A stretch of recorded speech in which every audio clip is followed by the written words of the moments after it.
From backyard dreams to empire. The relentless summer heat of Lakewood, New Jersey, pressed down on 20-year-old Bunim Laskin as he stood in his family's cramped backyard, watching his 11 younger siblings crowd around a tiny plastic kiddie pool that was supposed to provide relief from temperatures that made their house feel like an oven.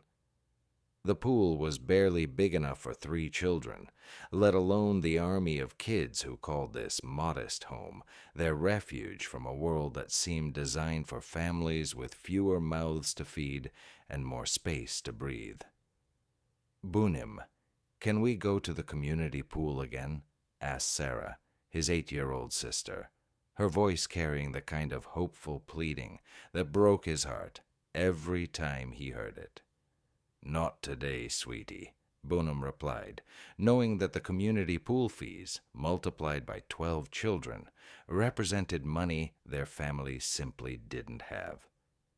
Maybe tomorrow, but tomorrow would bring the same heat, the same overcrowded kiddie pool, and the same impossible math that made simple summer pleasures feel like luxury items beyond their reach.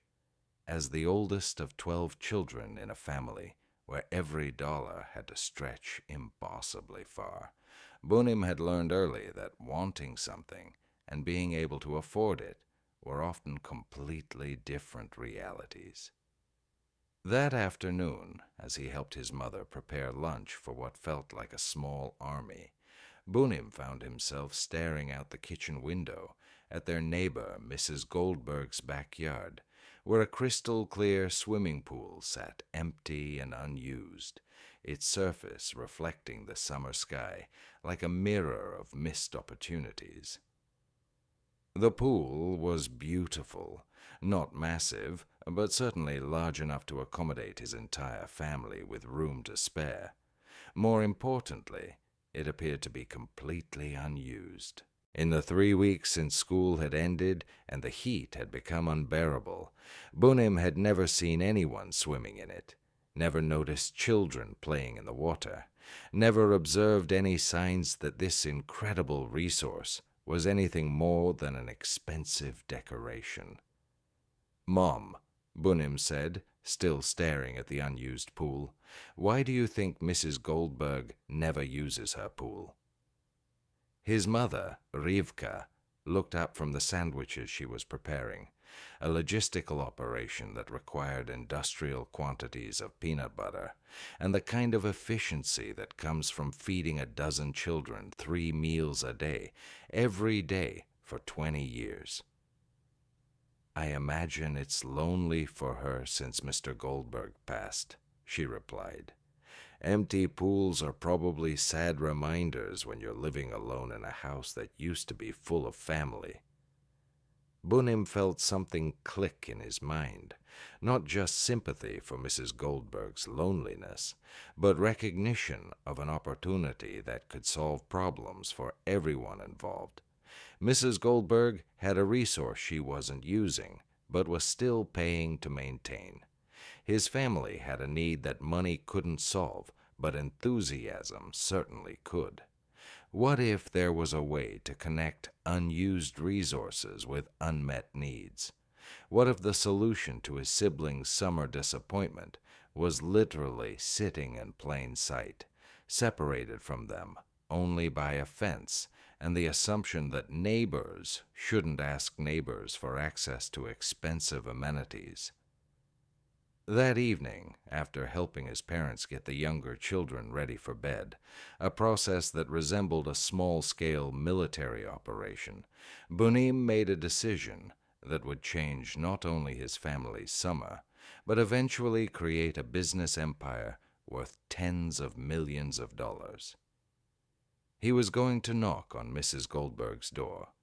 The walk across their shared driveway felt longer than it actually was, weighted with the uncertainty of how to approach a neighbor about something that might seem presumptuous, intrusive, or just plain weird. How do you ask someone if your family can use their pool without sounding like you're asking for charity? How do you frame a request for access to expensive amenities without seeming entitled to things you can't afford? Bunim's strategy was simple honesty, combined with a value proposition that addressed Mrs. Goldberg's situation as much as his family's needs. "Mrs. Goldberg," he said when she answered the door, "I hope I'm not bothering you. I wanted to ask you about something that might help both of our families." She invited him in, offering iced tea and the kind of attention that comes from people who don't get many visitors. Bunim explained his situation: 12 children, limited resources, a summer that stretched endlessly ahead without affordable access to the swimming relief that made New Jersey heat bearable. "I notice your pool isn't being used much," he said carefully, "and I was wondering if we could work out some kind of arrangement. My family would love to swim, and we'd be happy to help with maintenance costs, cleaning, or whatever would make it worthwhile for you." Mrs. Goldberg was quiet for a long moment, considering the proposal with the thoughtfulness of someone who understood that her response would affect 13 people's entire summer experience. "You know," she said finally, "that pool has been sitting empty since my husband died. I keep it maintained because it was his pride and joy, but it feels so lonely back there. Maybe having children playing in it again would bring some life back to the yard." The arrangement they worked out was simple but revolutionary. Bunim's family would pay 25% of Mrs. Goldberg's monthly pool maintenance costs in exchange for regular swimming access. The payment would help offset expenses she was bearing anyway, while giving his siblings the summer recreation that had seemed financially impossible. But the real value for Mrs. Goldberg wasn't financial. It was social and emotional. The Laskin children's enthusiasm and gratitude transformed her backyard from a lonely reminder of loss into a source of daily joy and connection. "It's like having grandchildren visit every day," she told Bunim after the first week of the arrangement. "I forgot how wonderful it sounds to hear children laughing and playing in the water." For the Laskin children, access to Mrs. Goldberg's pool was like winning the lottery.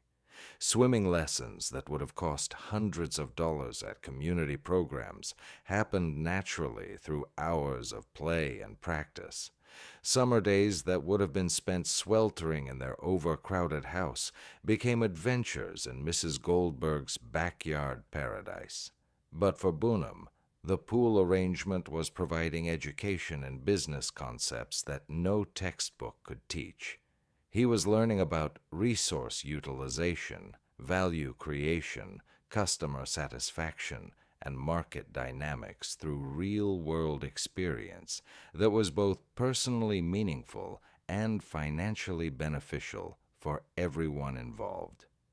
More importantly, he was beginning to understand that the most successful business ideas often emerge from solutions to personal problems that turn out to be universal challenges. Within 2 weeks of the Laskin family's regular pool visits, something unexpected happened. Other neighbors began asking Mrs. Goldberg about similar arrangements.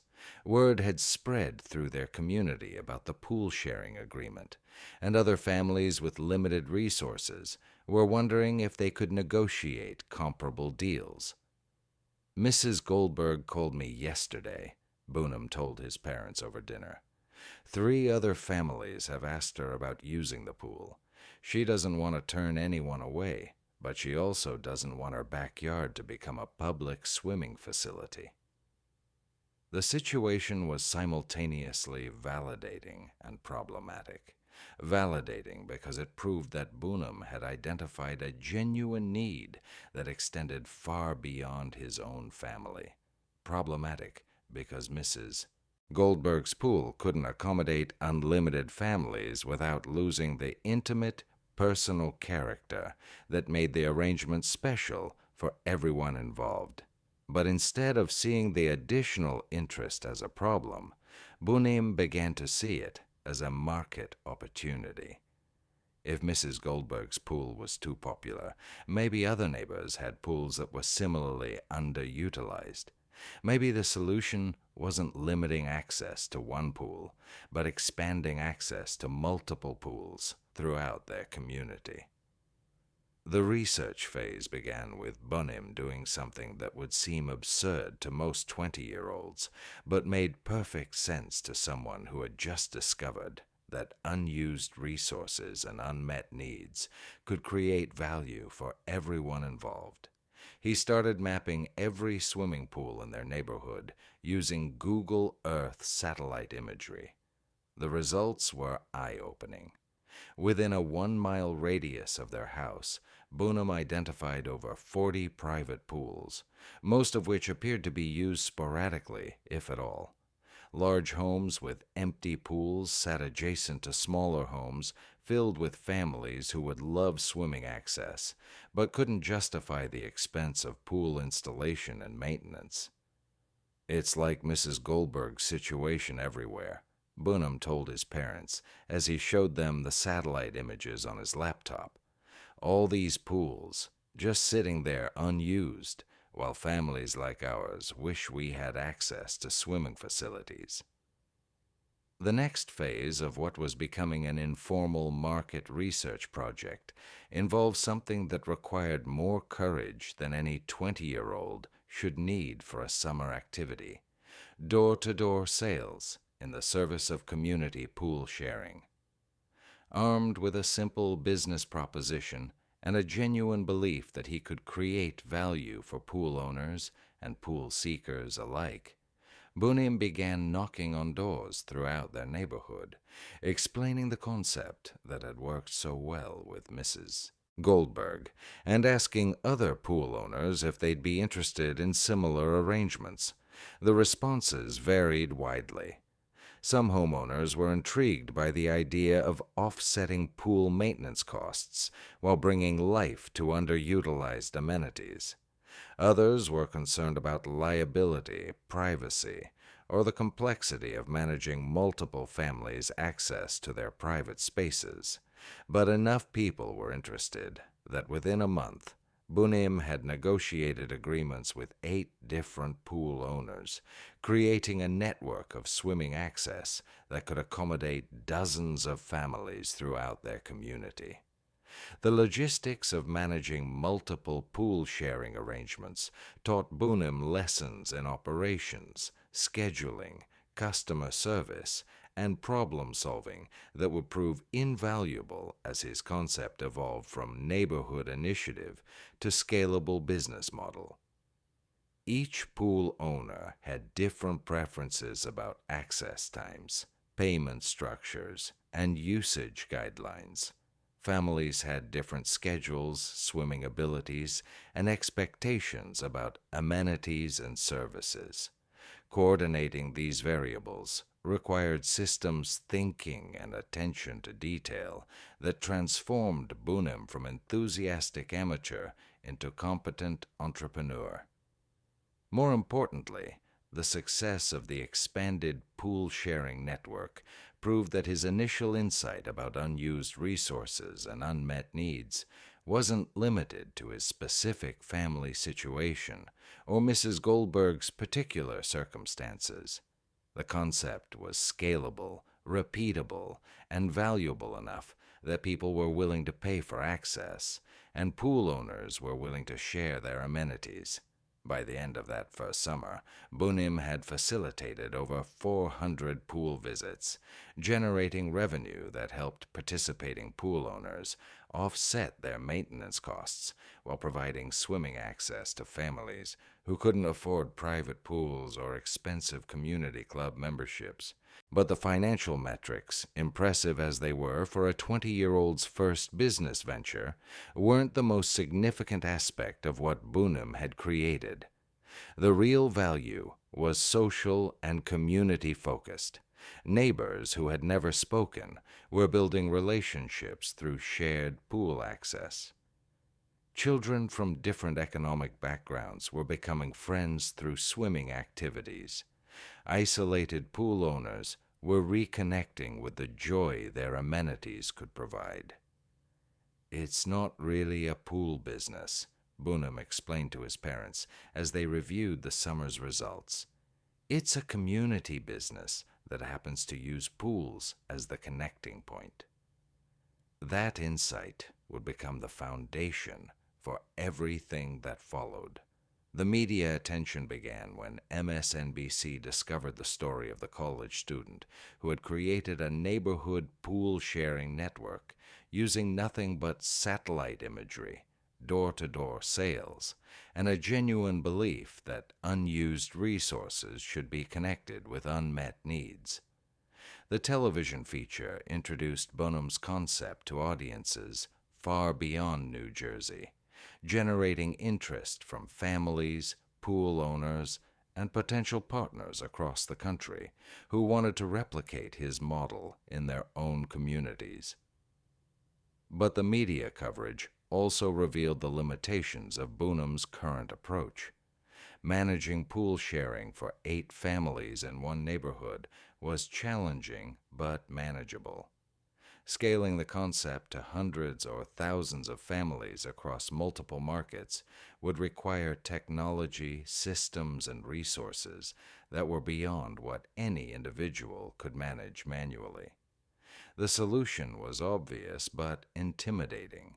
Bunim needed to transform his neighborhood initiative into a technology platform that could automate the matching, scheduling, payment, and communication processes that he was currently handling personally for each transaction. Building a technology platform required skills, capital, and expertise that Bunim didn't possess, but it also represented an opportunity to create something that could impact millions of families who faced the same swimming access challenges that had motivated his original request to Mrs. Goldberg. The decision to drop out of college to pursue Swimply full-time was perhaps the most difficult choice of Bunim's young life. His parents had sacrificed enormously to provide educational opportunities for their children, and abandoning formal education to pursue what might seem like an elaborate summer job felt like betraying their investments and expectations. "Are you sure this is more than just a local business?" his father asked during one of many family discussions about Bunim's future. "College provides security and credentials that you can't get from entrepreneurship, no matter how successful it might be." Bunim's response reflected the certainty that comes from identifying opportunities that feel inevitable rather than speculative. "Dad, there are millions of families like ours who want swimming access but can't afford it. There are hundreds of thousands of pools sitting unused, while families wish they could swim. This isn't just a local business. This is a solution to a problem that exists everywhere. There are neighborhoods with economic diversity and private pools." The early development of Swimply required Bunim to learn skills that no college curriculum could have provided: mobile app development, payment processing, user experience design, customer service systems, marketing strategies, and the countless technical and operational details that transform simple ideas into scalable platforms. But more challengingly, building Swimply required Bunim to navigate business complexities that most entrepreneurs face only after years of experience: insurance requirements, liability concerns, regulatory compliance, competitive analysis, and investor relations. The learning curve was steep enough to intimidate most people, but Bunim approached each new challenge with the same systematic persistence that had enabled him to create a neighborhood pool-sharing network from satellite imagery and door-to-door sales. The first version of the Swimply app was basic but functional, allowing pool owners to list their amenities and families to browse, book, and pay for swimming access through a simple interface that automated most of the coordination Bunim had been managing manually. Launch day brought both validation and problems that tested Bunim's ability to manage rapid growth. User interest exceeded his projections by orders of magnitude, creating technical challenges with app performance, payment processing, and customer service that required immediate solutions to prevent the platform from collapsing under its own success. But the problems were good problems, evidence that Bunim had identified genuine demand for his solution and created something that people wanted to use. The challenge was scaling infrastructure fast enough to accommodate growth while maintaining the quality and personal touch that had made his neighborhood pool-sharing network successful. Within 6 months of launching Swimply, Bunim was managing thousands of pool listings across dozens of markets, facilitating hundreds of bookings per week, and generating revenue that validated his decision to pursue the venture full-time instead of completing his college degree. The success also brought opportunities that would have seemed impossible just 2 years earlier. Investment offers from venture capital firms, media interviews with national publications, and speaking invitations from entrepreneurship conferences, where Bunim shared his insights about identifying opportunities in unexpected places. But perhaps the most meaningful recognition came from Shark Tank, the television show where entrepreneurs pitch their businesses to successful investors in hopes of securing funding and mentorship for their ventures. The Shark Tank experience would prove to be both the most challenging and most valuable aspect of Bunim's entrepreneurial education. Preparing for Shark Tank required Bunim to articulate his vision, financial projections, and growth strategy with precision that forced him to understand his business more deeply than he'd ever needed to before. The Sharks were sophisticated investors who would evaluate Swimply not just as a creative concept, but as a scalable enterprise worthy of their capital and expertise. "Mr. Laskin," said Mark Cuban during the taping, "I understand that you've created an interesting platform for pool sharing, but help me understand why this is a business worth investing millions of dollars in instead of just a nice app for people who want to swim in their neighbors' pools."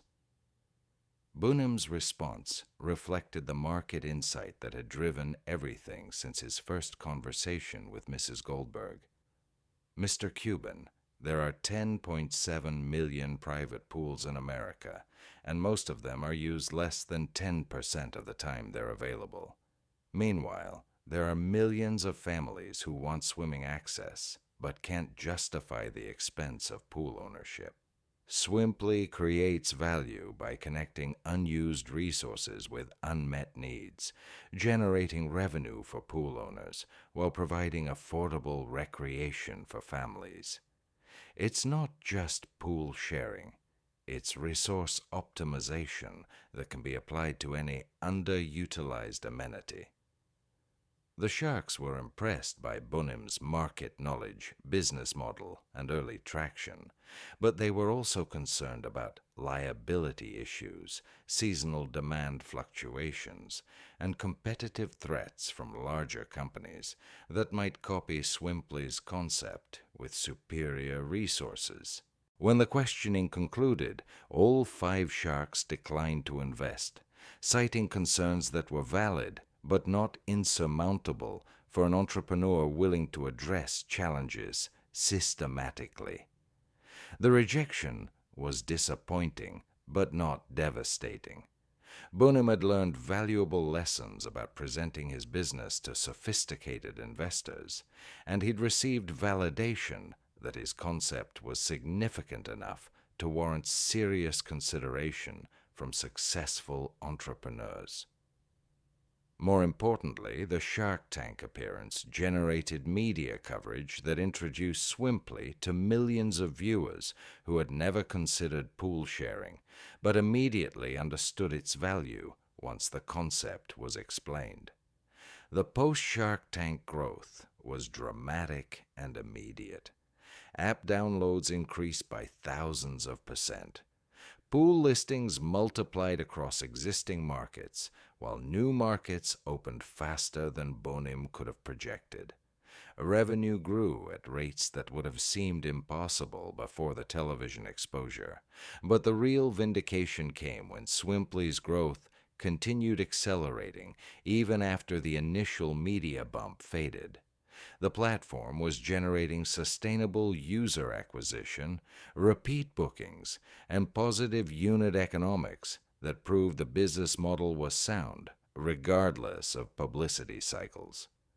Within 2 years of the Shark Tank appearance, Swimply was facilitating tens of thousands of bookings per month across over 100 markets in the United States, Canada, and Australia.